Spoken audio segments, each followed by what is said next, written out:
Salut les diggers, j'espère que vous êtes chauds.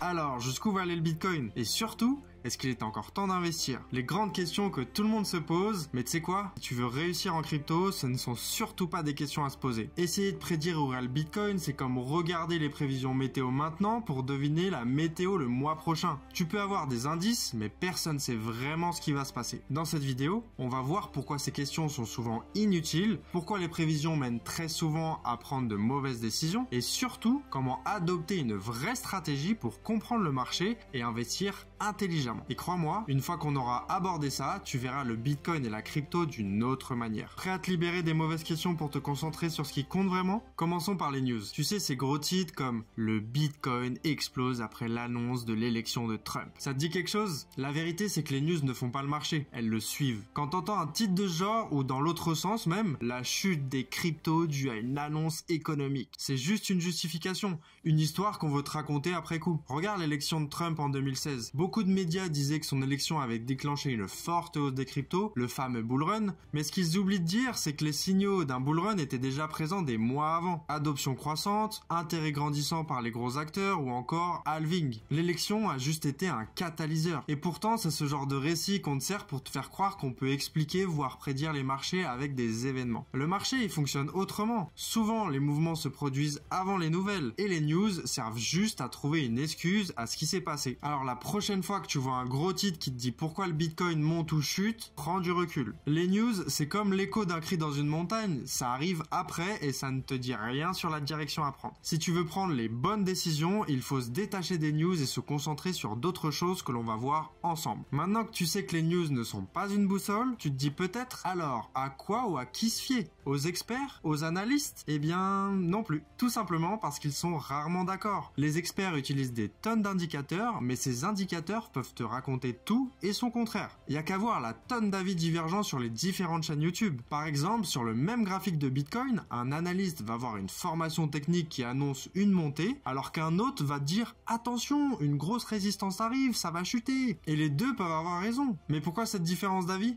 Parce que les indicateurs ne sont pas magiques, ils doivent être interprétée, et cette interprétation, elle dépend d'expérience, des biais personnels et même parfois de l'humeur de la personne. C'est comme deux randonneurs qui regardent la même montagne, l'un voit un chemin rapide et direct, l'autre voit un sentier dangereux et glissant. Au final, c'est qu'une question de perspective. Résultat, une avalanche d'avis contradictoires et toi, en tant qu'investisseur particulier, t'es perdu. La vérité, c'est que les prédictions sont rarement fiables, et c'est pour ça qu'il faut se concentrer sur une stratégie solide plutôt que de courir après l'avis du dernier expert à la mode. Tu gagneras énormément de temps et surtout, tes économies te remercieront. Et comme si les avis contradictoires des experts ne suffisaient pas, on pourrait se demander comment ça se fait que le bull run a eu lieu. Parce que franchement, si on regarde les signaux économiques récents qu'on a eus, on remarque qu'il y avait presque 70% de chances qu'une récession allait arriver. Prenons quelques indicateurs qui allaient dans ce sens. Une courbe des taux inversés est souvent considérée comme un signe avant-coureur de récession. Pour faire simple, ça se produit quand les taux d'intérêt à court terme deviennent supérieurs à ceux à long terme. Ça signifie que les investisseurs craignent davantage les risques à court terme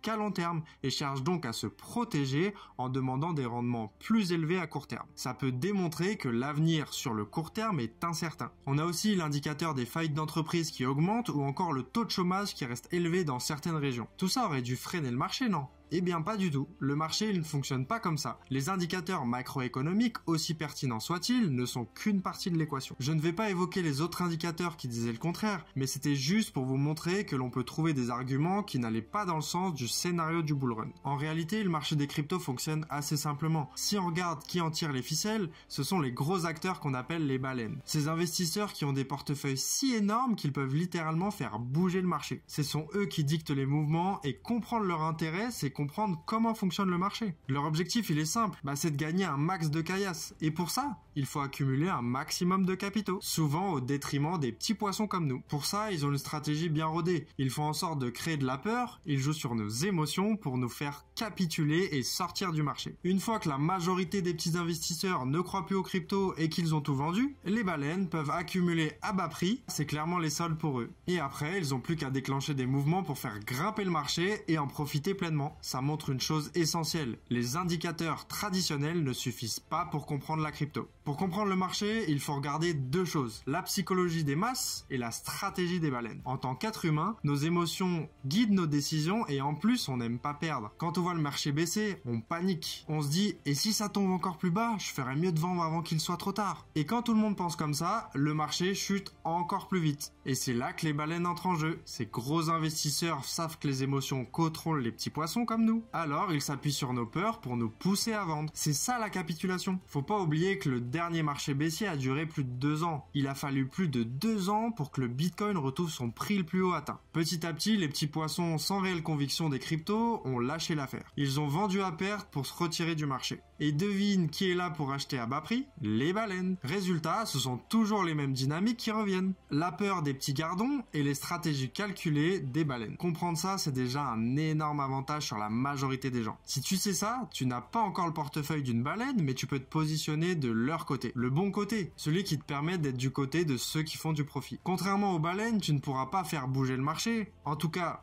pas pour l'instant. Du coup, il faut aussi savoir comment réagir face à ça. Et c'est là qu'intervient une vision long terme basée sur ta conviction. Ok, maintenant qu'on sait comment fonctionnent les baleines et qu'on ne peut pas contrôler le marché, il reste une question essentielle. Comment toi, en tant que petit gardon, tu peux tirer ton épingle du jeu? Il te faut de la conviction et une vision long terme. Parce que comme on l'a vu, les marchés crypto sont imprévisibles sur le court terme. Les fluctuations, les baisses brutales, tout ça, c'est normal. Mais si tu es convaincu du potentiel des cryptos sur le long terme, alors tu sais que le marché finira toujours par repartir. Regarde ce qui s'est passé avec le Bitcoin. Même après plusieurs baisses de 70% ou même plus, il a toujours fini par dépasser ses précédents sommets. Pourquoi à ton avis? Parce que derrière, il y a une proposition de valeur solide. Une monnaie décentralisée, limitée en quantité et de plus en plus adoptée par les entreprises. Et ça, il n'y a pas que moi qui le dis. Larry Fink, le PDG de BlackRock, la plus grande société de gestion d'actifs du monde, c'est donc pas n'importe qui, il a récemment déclaré que le Bitcoin pourrait révolutionner la finance mondiale. Pour lui, c'est pas seulement une alternative à l'or, la crypto dans son ensemble pourrait atteindre une valeur comparable au marché de l'immobilier américain. Je sais pas si tu sais ce que ça représente, mais pour te donner une idée, le marché immobilier des États-Unis est estimé à plusieurs dizaines de milliers de milliards de dollars. Si ça se réalise vraiment, le Bitcoin pourrait connaître une hausse de 4000%. Quand une entreprise comme BlackRock commence à s'impliquer dans les cryptos et que son PDG fait ce genre de déclaration, tu sais qu'il y a quand même quelque chose qui est en train de se passer. Alors pour toi, qu'est-ce que ça veut dire? Ça veut dire que tu ne dois pas paniquer pendant les baisses, ni te laisser distraire par les prédictions. Reste focus sur les fondamentaux et sur ta stratégie. Au lieu de regarder tous les jours où sera le Bitcoin demain ou dans une semaine, dézoome et demande-toi plutôt, est-ce que je crois en la crypto pour les 5, 10 ou même 20 prochaines années? Parce que c'est cette vision à long terme qui te permettra de traverser les baisses. Et même d'en profiter quand le marché repartira à la hausse. Et pour croire en crypto, qu'est-ce qu'il faut faire? Eh bien exactement ce qu'on est en train de faire ici sur cette chaîne. On démystifie, on comprend et on construit ensemble une vraie conviction. En complément, j'ai créé un groupe Discord où je partage mes connaissances et ça nous permet d'échanger tous ensemble. Le lien il est dans la description, c'est free, fonce. Il y a une dernière chose que tu dois comprendre pour vraiment réussir en crypto. C'est que tu ne dois pas chercher à avoir raison. Parce qu'en crypto, comme dans la vie, il n'existe pas qu'une seule et même vérité. Chaque investisseur voit le marché à travers le prisme de ses expériences, de ses croyances, de ses objectifs. C'est comme la fameuse question, les céréales avant ou après le lait? Je doute qu'une vérité absolue existe vraiment. Et pourtant,